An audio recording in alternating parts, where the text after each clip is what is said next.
welcome to a special episode of the Redhawk Roundup. I am Mason Smith here today with our special guest, Sean Macdonald, who is the volleyball coach for Frontier. And we're going to be having an interview with him today after his announcement of moving on from girls volleyball. Maybe not boys volleyball. We'll be talking about that too. All right, so thank you for joining us today. Well, it's nice to be here with you. Appreciate you having me. Yeah, of course. So you are not going to be the girls volleyball coach next year, correct? That's correct. All right.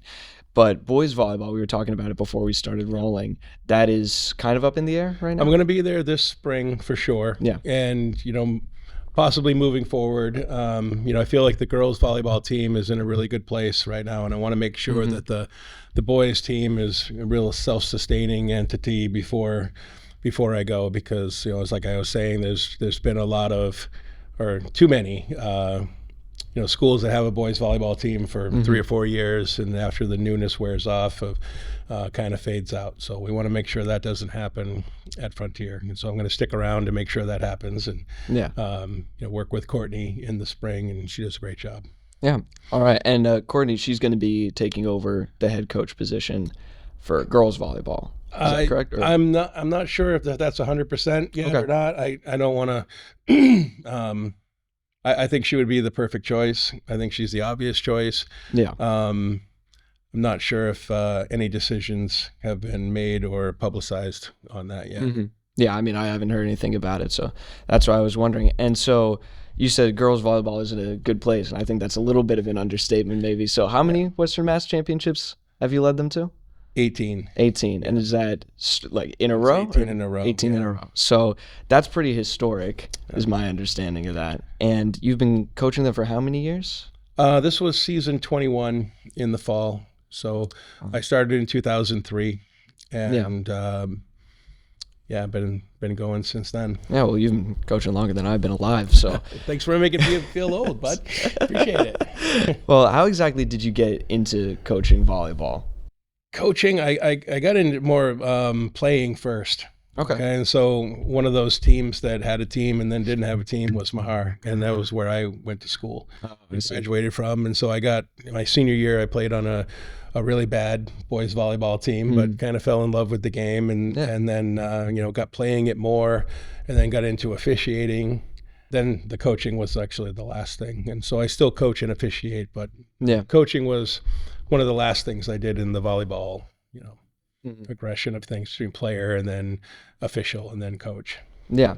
And so in terms of coaching, was there anyone that really kind of inspired you to start doing that, do you think? I've taken a lot of things from a lot of different people. Yeah. It was more, necessity. It was, we need some help in this club, this off-season club, that I was working with for a while, and then I started my own club. But there's just a shortage of coaches, a shortage of officials, people that that can teach things, that kind of have an idea of the game, that can share it. So there's no shortage of finding somebody to be there, but someone that can teach is a little different. Yeah. And so you've been coaching at Frontier for 21 years, but you've been coaching elsewhere for longer? I coached in the club. Yeah. Excuse me. For a few years before that. Okay. And then just kind of informally taught some of my friends to play. That so we could get some better pickup volleyball going. Yeah. And so one of my other questions was going to be, were you involved in volleyball at all before coaching? You've kind of already answered. I started as a player. Yeah. At that time, boys volleyball was in the fall. At the same time the girls team was. So, we were kind of sharing coaches, sharing playing space, practice time.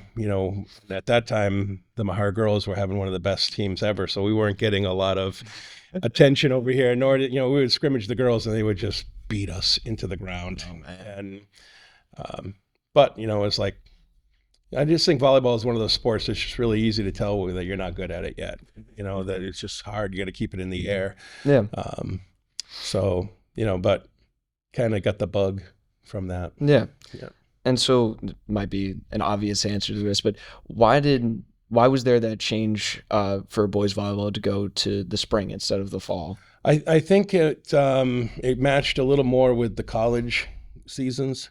Okay, so college volleyball, men's volleyball is going on now, and it will go into May. But it also gives a chance for, like I said, there's a shortage of people that can teach skill, and so that allows somebody like me. I coach in the fall and then I coach in the spring, and so you get to use you get to use the same equipment, you get to use the court, you get to use the coaches, of course. So I think that was one of the things. But right now boys volleyball is a mess all over the country. Some are playing in the fall, some are playing in the spring. Trying to get it all into one thing, kind of homogenize it, but it's taken a long time. And so you said a couple of times that there isn't a lot of teachers for volleyball out there. Do you think that's one of the reasons why everything's so disconnected?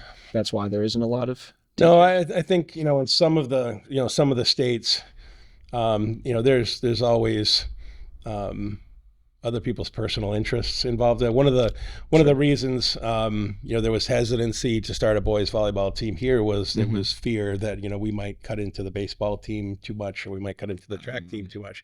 So if you're an AD and you're a baseball coach, you want boys volleyball in the fall. You don't want it in the spring. Okay, so there's some of that going around in the country. But I think we've been able to peacefully coexist, with baseball and track, and we're really trying to get some of the kids that, are home playing video games instead of, let's come out and do something, IRL in real life here and get out and play a real sport instead of sit home. So though we're kind of targeting some of those people that really aren't doing anything. So, and we've had a couple players specifically for boys volleyball who used to play other sports, kind of going back and forth. The first name that comes to mind is Owen Babb. I think he played for you guys last year, but I've heard that he's going back to baseball. I've heard that. I haven't talked to him. You know, I'd like to talk to him, of course. But I mean, he did a great job with us. For really playing volleyball for like 2.5, 3 months. Like I said, it takes a long time to really learn it. So, really towards the end of the season, he was really starting to, like, wow, this guy could, really excel at this. He's got the body for it. He's got the brains for it. He's a great teammate and great kid. And so, I've heard a little of that through the grapevine. I haven't talked to Owen, but well, on both fronts, I'll start with girls volleyball, because you've been coaching that for longer. It's been around for longer. How do you think you were able to create such a successful dynasty, pretty much, and win 18 straight Western Mass titles? I think with anything that's either really good or really bad, that it's a combination of things that happen. You look at the Titanic sunk because 5 different things all lined up into, you take any one of them away. And so I think, Frontier had a pretty good volleyball team before I got here. And we built on it. So I didn't have to build from scratch like we're doing with the boys right now.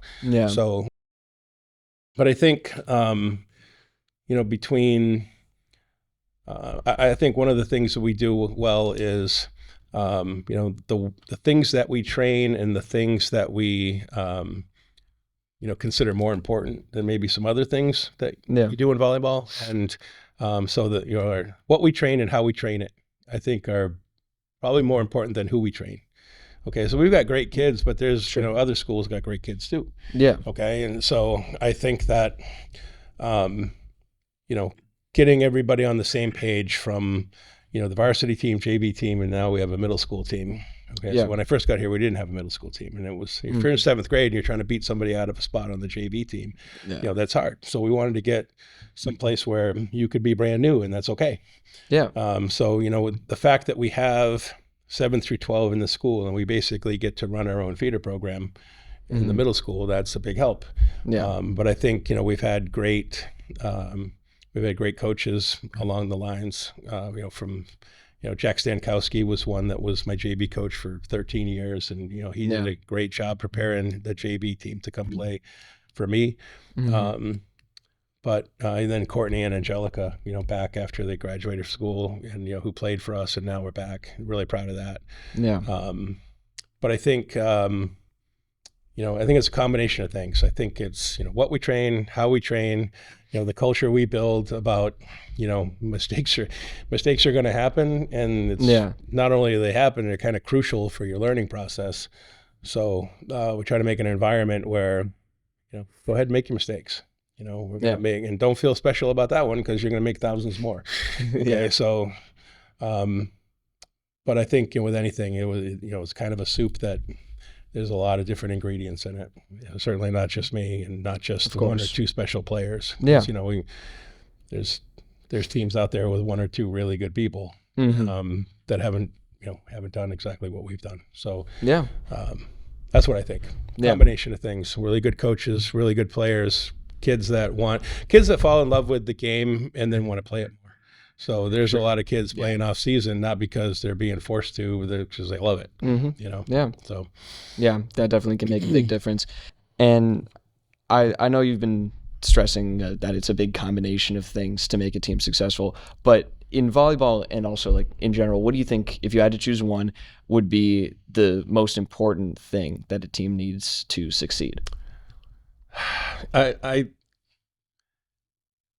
think being a good teammate is probably, if we can get 12 people to all be good teammates with each other, I think that's a huge thing. But I still go back to my part two of the answer. It's really like what we focus on training and how that, we take all these stats. I don't know if you've seen the movie Moneyball, but like they take all these stats, right? And they're like, we take all these stats, and are there any stats in volleyball that if we could get better at, it would translate into winning the game? Yeah. Okay. And so there are, and we focus on those a lot. And for me, volleyball is really just one big math problem. I've got to score 25 points before you do, and I had to hold you to 23 or less because I got to win by 2. Yeah. Okay. So I only had to win 25 out of 48 rallies. So that's like a 52%. So if you tell the girls, and most of them are on the honor roll, it's like you only have to get a 52 to pass this test. Yeah. Okay. So a good way to put it. So I think it's all about error management. Every error that I don't make makes you get a kill. Yeah. So it's sort of, if we can put the pressure on the other team we want the other team to do something really spectacular to beat us. So but I think the culture and the team and the hard work, I think those are the things, and that means so much more than if you're 6'2" or if you're whatever. I think we've done a lot of good with the girls team when I don't think we've had anyone over 6 foot since I've been here. Yeah. So we had people we listed at 6 feet, but like all be able to fit. Now, I mean, we've mentioned you've done this for a very long time. You've been involved in volleyball for a very long time. Thanks for making me feel old. I'll try my best to stop doing that. That's all right, bud. But why did you feel that now was the right time to move on from doing that for the girls specifically? Yeah, I when I first came here in 2003, it was kind of talked into by a few girls that was playing in that off-season club that went to Frontier, and like both our coaches left, and we need a coach, and I was like, I don't know, and I said, well, I'll do it for a year or two, and that was 21 seasons ago. So I really fell in love with it, and I'm really proud of what we've built here. Of course. It's just, at some point, I feel like I've done pretty much all that I can do here, and then it's time for someone else to take over and do it. And and I've always said I love what I do, and I love the people that I do it with, and those things haven't changed. Okay, like love the team. Even the parents have been great. Like it's that's kind of a harder thing to do sometimes. But the joke is everybody's dream job is a coach at an orphanage. Right? So. But it hasn't been that case here. We've had a lot of parent support in our fundraising and concessions and things like that. But part of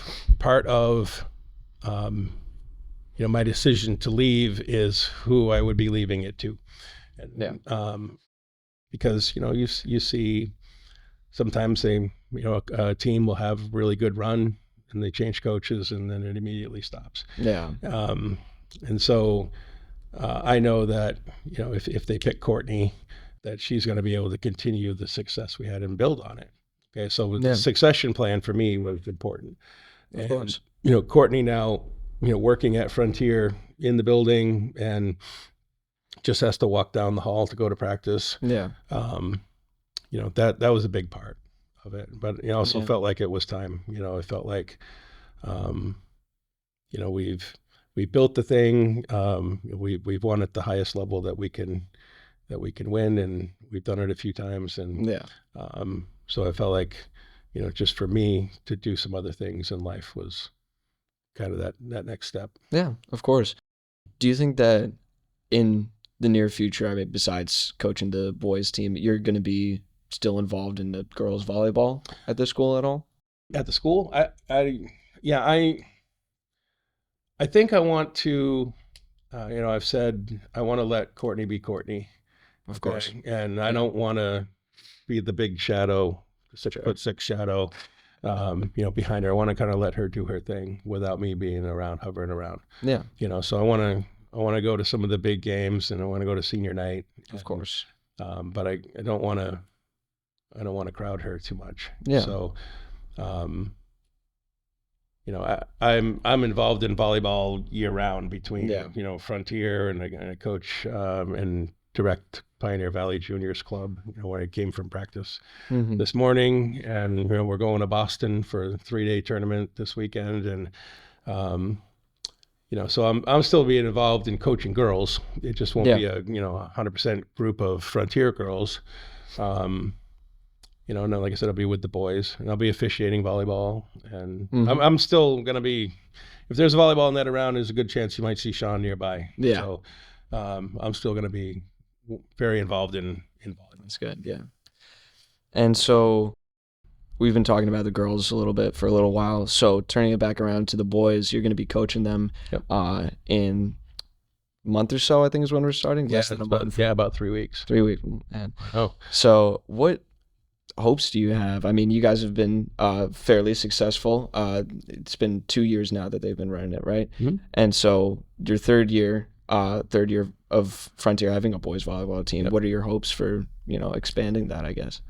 Yeah, I think, you know, there's some myths out there about, you know, that volleyball is just a girl sport, okay, and that it's just not. And, you know, that men's volleyball around the world is second only to soccer around the world. Really? You know, it's like crazy. Like there's places you wouldn't think. Okay, so even Brazil is soccer crazy. Yeah, right?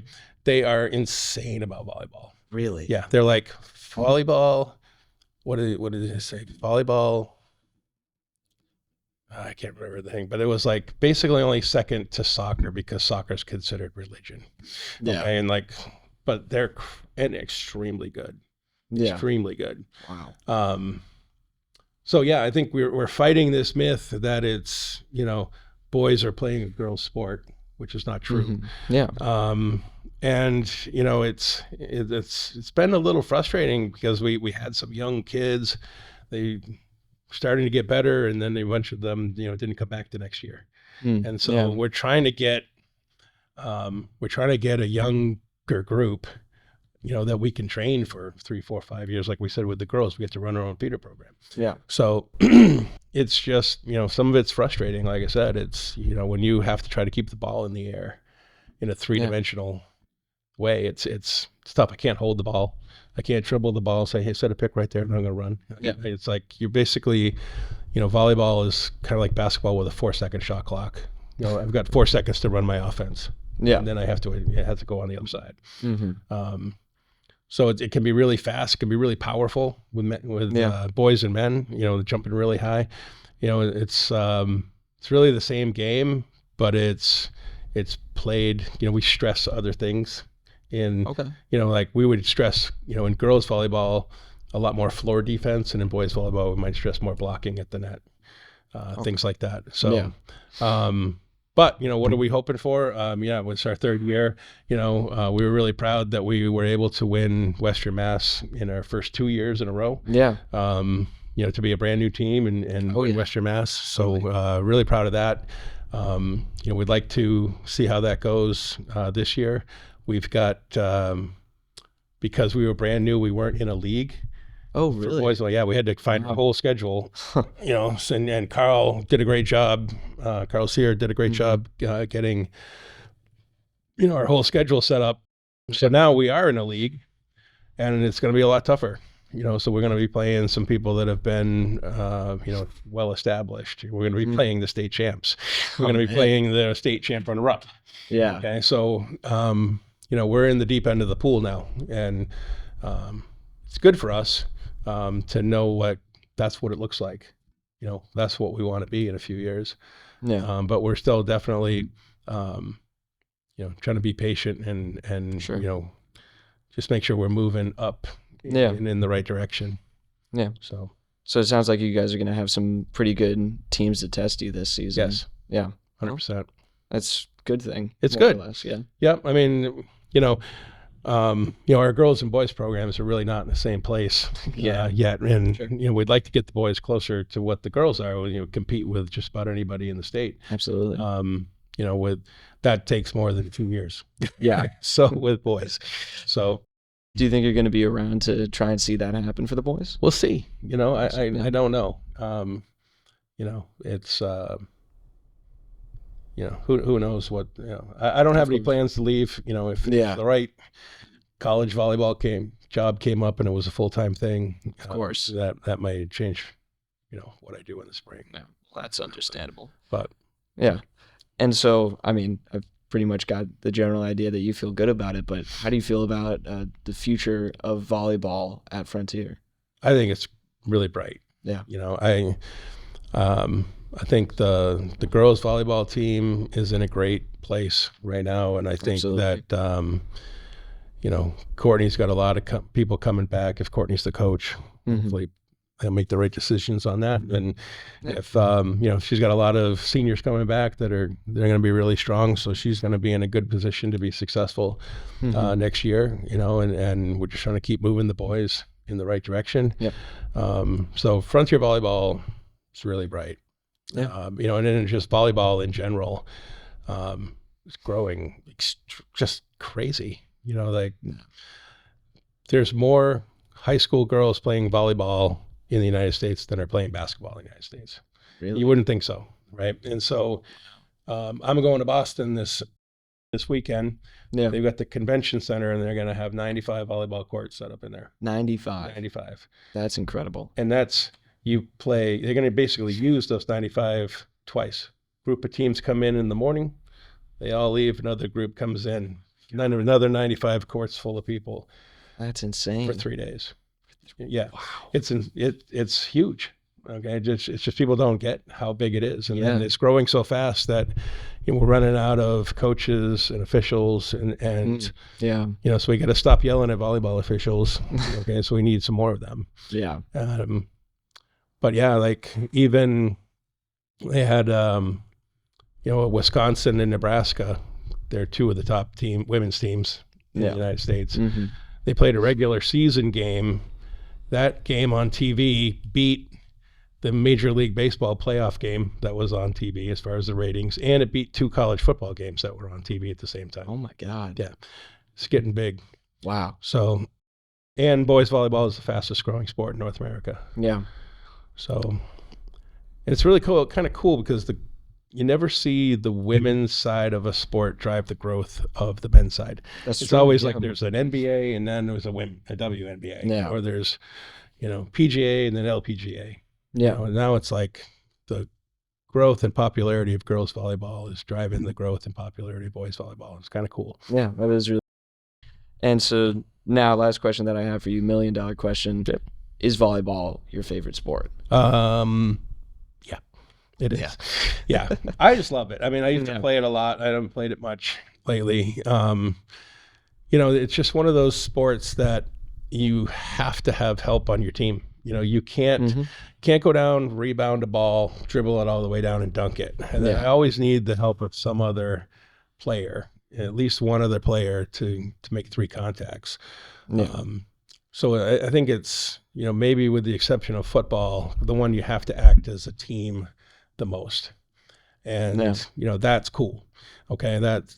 That's really, I think, part of what just makes it awesome. And it's just, a really cool culture, whether it's, girls volleyball or boys volleyball, that it's, you got to be supportive of your teammates because you need them. Yeah. Okay? You can't just do it on your own. Yeah.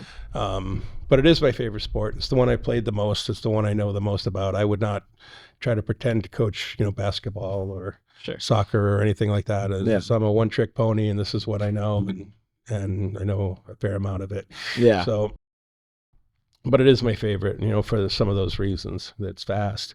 Absolutely. After whether you win or lose a point, you get about 10 seconds to regroup, and there's another rally happening. Yeah. So, yeah. Yeah. Well, it's cool, man.